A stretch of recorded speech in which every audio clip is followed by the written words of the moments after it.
بسم اللہ الرحمن الرحیم۔ حکیم الامت مجدد الملت حضرت مولانا شاہ اشرف علی صاحب تھانوی رحمۃ اللہ علیہ کی کتاب حیات المسلمین سے روح نہم پڑھ کر سناتا ہوں۔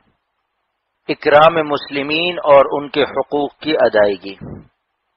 فرمایا اللہ تعالی نے کہ ایمان والے سب آپس میں ایک دوسرے کے بھائی بھائی ہیں۔ آگے فرماتے ہیں کہ اے ایمان والو، نہ مردوں کو مردوں پر ہنسنا چاہیے، آگے ارشاد ہے، اور نہ عورتوں کو عورتوں پر ہنسنا چاہیے، یعنی جس سے دوسروں کی تحقیر ہو۔ آگے فرماتے ہیں اور نہ ایک دوسرے کو طعنہ دو، نہ ایک دوسرے کو برے لقب سے پکارو۔ آگے فرماتے ہیں اے ایمان والو، بہت سے گمانوں سے بچا کرو، کیونکہ بعض گمان گناہ ہوتے ہیں، اور کسی کے عیب کا سراغ مت لگایا کرو، اور کسی کی غیبت بھی نہ کیا کرو۔ احادیث نمبر 1۔ حضرت عبداللہ ابن مسعود رضی اللہ عنہ سے روایت ہے کہ رسول اللہ صلی اللہ علیہ وسلم نے ارشاد فرمایا، مسلمان کو بلا وجہ برا بھلا کہنا بڑا گناہ ہے، اور اس سے بلا وجہ لڑنا کفر ہے۔ نمبر 2۔ حضرت ابو ہریرہ رضی اللہ عنہ سے روایت ہے کہ رسول اللہ صلی اللہ علیہ وسلم نے ارشاد فرمایا کہ جب کوئی شخص لوگوں کے عیوب پر نظر کرے اور اپنے کو عیوب سے بری سمجھ کر بطور شکایت کے یوں کہے کہ لوگ برباد ہو گئے، تو یہ شخص سب سے زیادہ برباد ہونے والا ہے کہ مسلمان کو حقیر سمجھتا ہے۔ نمبر 3۔ حضرت حذیفہ رضی اللہ عنہ سے روایت ہے کہ میں نے رسول اللہ صلی اللہ علیہ وسلم سے سنا ہے کہ آپ صلی اللہ علیہ وسلم فرماتے تھے کہ چغل خور قانوناً بدون سزا جنت میں نہ جائے گا، یعنی خدا تعالی چغل خور کو ضرور دوزخ میں ڈالے گا، چاہے تھوڑی دیر کے لیے ہی ہو۔ نمبر 4۔ حضرت ابو ہریرہ رضی اللہ عنہ سے روایت ہے کہ رسول اللہ صلی اللہ علیہ وسلم نے فرمایا، قیامت کے روز سب سے بدتر حالت میں اس شخص کو پاؤ گے جو دو رویا ہو، ان کے منہ پر ان جیسا، ان کے منہ پر ان جیسا، یعنی ایسا ہو کہ منہ پر تعریف کرے اور پیچھے برائی کرے، ایسے شخص کو حضور صلی اللہ علیہ وسلم نے دو رویا فرمایا۔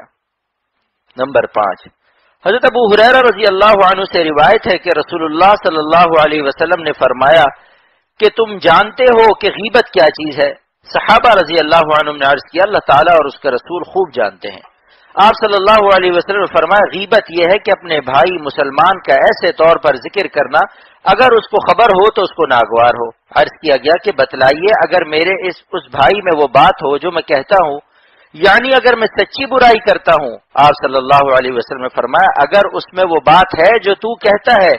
تب تو تو نے اس کی غیبت کی، اور اگر وہ بات نہیں ہے جو تو کہتا ہے تو تو نے اس پر بہتان باندھا۔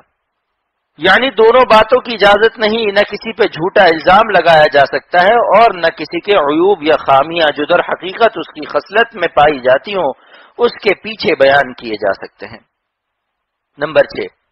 سفیان بن اسد حضرمی رضی اللہ عنہ سے روایت ہے کہ میں نے رسول اللہ صلی اللہ علیہ وسلم سے سنا ہے کہ آپ صلی اللہ علیہ وسلم فرماتے تھے کہ بہت بڑی خیانت کی بات ہے کہ تو اپنے بھائی مسلمان کو کوئی ایسی بات کہے کہ وہ اس میں تجھ کو سچا سمجھ رہا ہے اور تو اس میں جھوٹ کہہ رہا ہے۔ نمبر 7۔ حضرت معاذ رضی اللہ عنہ سے روایت ہے کہ رسول اللہ صلی اللہ علیہ وسلم نے فرمایا، جو شخص اپنے بھائی مسلمان کو کسی گناہ سے عار دلائے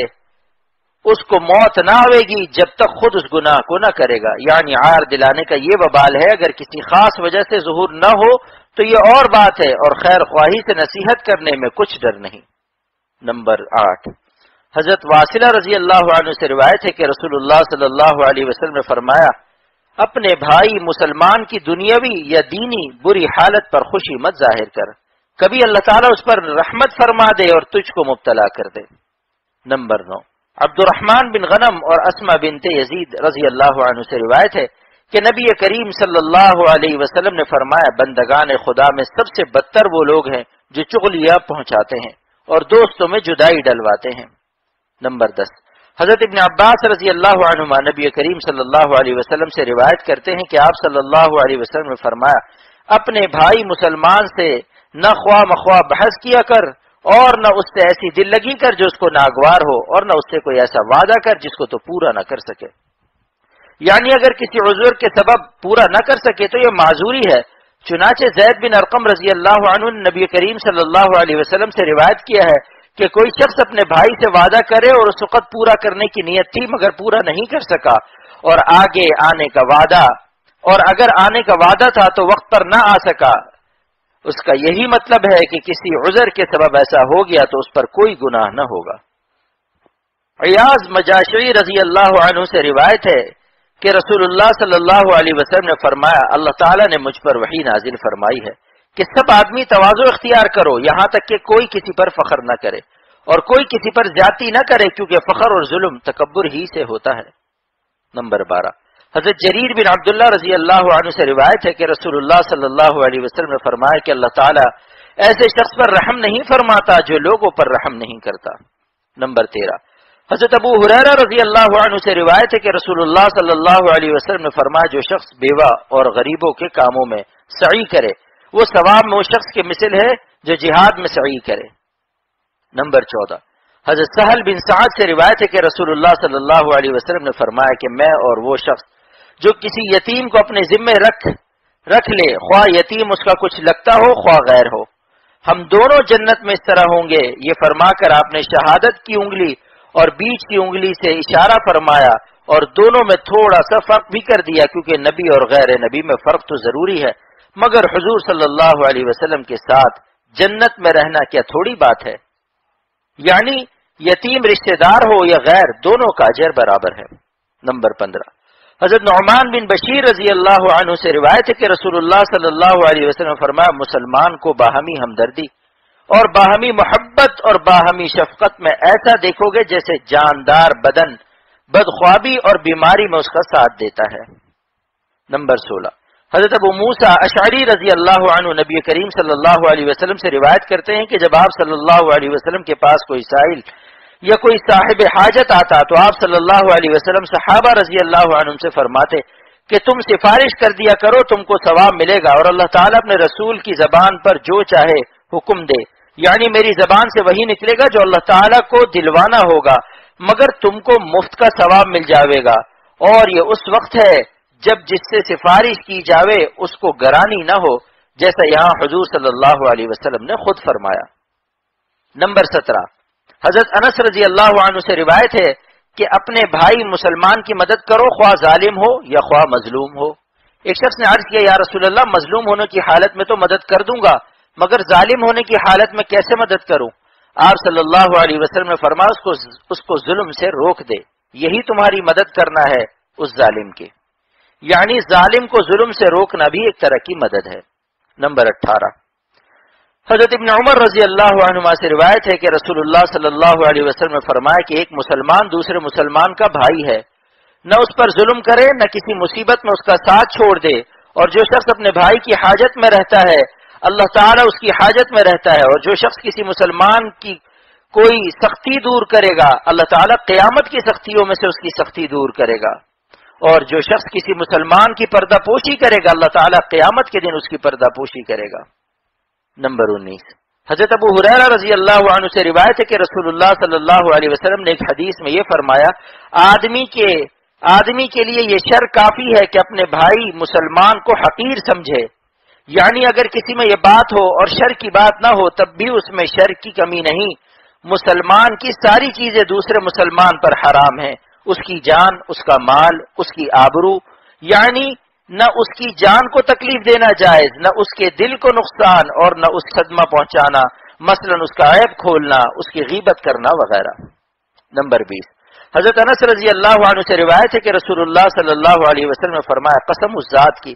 جس کے قبضے میں میری جان ہے، کوئی بندہ پورا ایماندار نہیں بنتا یہاں تک کہ اپنے بھائی مسلمان کے لیے وہی بات پسند کرے جو اپنے لیے پسند کرتا ہے۔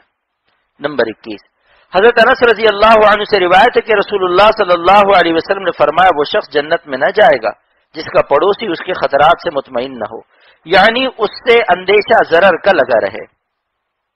نمبر 22، حضرت ابن عباس رضی اللہ عنہما سے روایت ہے کہ رسول اللہ صلی اللہ علیہ وسلم نے فرمایا وہ شخص ہماری جماعت سے خارج ہے جو ہمارے کم عمر پر رحم نہ کرے اور ہماری بڑی عمر والے کی عزت نہ کرے، اور نیک کام کی نصیحت نہ کرے اور برے کام سے منع نہ کرے، کیونکہ یہ بھی مسلمان کا حق ہے کہ موقع پر اس کو دین کی باتیں بتلایا کرے مگر نرمی اور تہذیب سے۔ نمبر 23، حضرت انس رضی اللہ عنہ سے روایت ہے کہ رسول اللہ صلی اللہ علیہ وسلم نے فرمایا جس کے سامنے اس کے مسلمان بھائی کی غیبت ہوتی ہے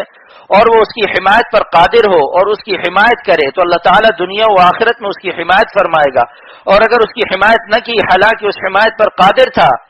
تو دنیا اور آخرت میں اللہ تعالیٰ اس پر گرفت فرمائے گا۔ نمبر 24، حضرت عقبہ بن عامر رضی اللہ عنہ سے روایت ہے کہ رسول اللہ صلی اللہ علیہ وسلم نے فرمایا جو شخص کسی کا کوئی عیب دیکھے پھر اس کو چھپا لے یعنی دوسروں سے ظاہر نہ کرے تو وہ ثواب میں ایسا ہوگا جیسے کسی نے زندہ درگور کی جان بچائی اور قبر سے اس کو زندہ نکال لیا۔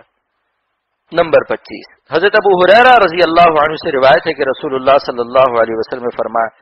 تم میں ہر ایک شخص اپنے بھائی کا آئینہ ہے، پس اگر اس بھائی میں کوئی گندی بات دیکھے تو اس سے اس طرح دور کر دے جیسے آئینہ داغ دھبا چہرے کا اس طرح صاف کر دیتا ہے کہ صرف عیب والے پر تو ظاہر کر دیتا ہے اور کسی پر ظاہر نہیں کرتا۔ اسی طرح اس شخص کو چاہیے کہ اس کے عیب کو خفیہ طور پر اصلاح کر دے، رسوا نہ کرے۔ نمبر 26، حضرت عائشہ رضی اللہ عنہا سے روایت ہے کہ نبی کریم صلی اللہ علیہ وسلم نے فرمایا لوگوں کو ان کے مرتبے پر رکھو، یعنی ہر شخص سے اس کے مرتبے کے موافق برتاؤ کرو، سب کو ایک لکڑی سے مت ہانکو۔ نمبر 27، حضرت ابن عباس رضی اللہ عنہما سے روایت ہے کہ وہ کہتے ہیں میں نے رسول اللہ صلی اللہ علیہ وسلم سے سنا، آپ صلی اللہ علیہ وسلم فرماتے تھے وہ شخص پورا ایماندار نہیں جو خود اپنا پیٹ بھر لے اور اس کا پڑوسی اس کے برابر میں بھوکا رہے۔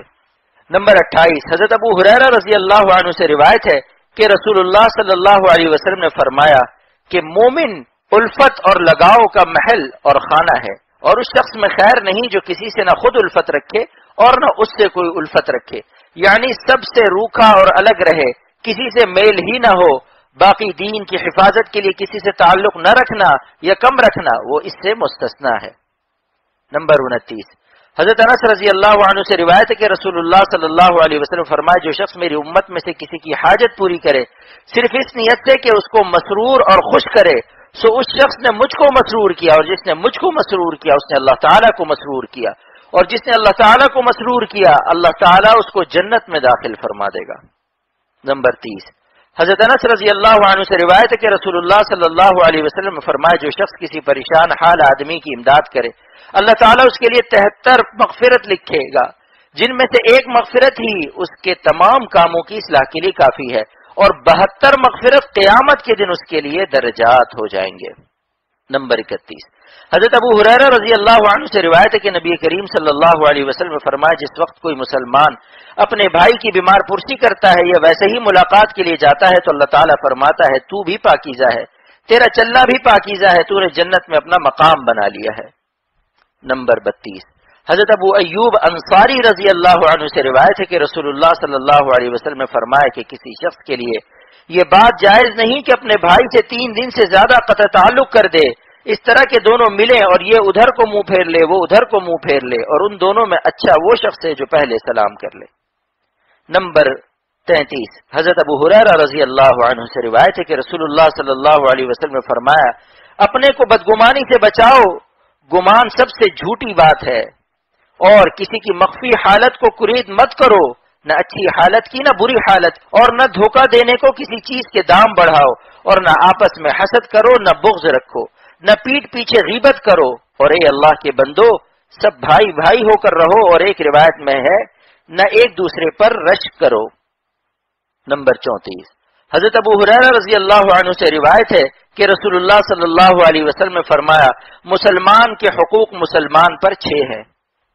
اس وقت انہی 6 کا ذکر کا موقع تھا۔ عرض کیا گیا یا رسول اللہ وہ کیا ہے؟ آپ صلی اللہ علیہ وسلم نے فرمایا نمبر 1 جب اس سے ملنا ہو اس کو سلام کرو، نمبر 2 اور جب وہ تجھ کو بلاوے تو قبول کر، نمبر 3 اور جب تجھ سے خیر خواہی چاہے تو اس کی خیر خواہی کر، نمبر 4 جب چھینک لے اور الحمدللہ کہے تو یرحمک اللہ کہے، نمبر 5 اور جب کوئی بیمار ہو جائے اس کی عیادت کر، اور جب مر جائے اس کے جنازے کے ساتھ جا۔ نمبر 35، حضرت صدیق اکبر رضی اللہ عنہ سے روایت ہے کہ رسول اللہ صلی اللہ علیہ وسلم فرمایا وہ شخص ملعون ہے جو کسی مسلمان کو ضرر پہنچائے یا اس کے ساتھ فریب کرے۔ یہ تو عام مسلمانوں کے کثیر الوقوع حقوق ہیں، اور خاص اسباب اور خاص حالات سے خاص حقوق بھی ہیں جن کو میں نے بقدر ضرورت رسالہ حقوق الاسلام میں لکھ دیا ہے۔ اللہ پاک عمل کی توفیق عطا فرمائے۔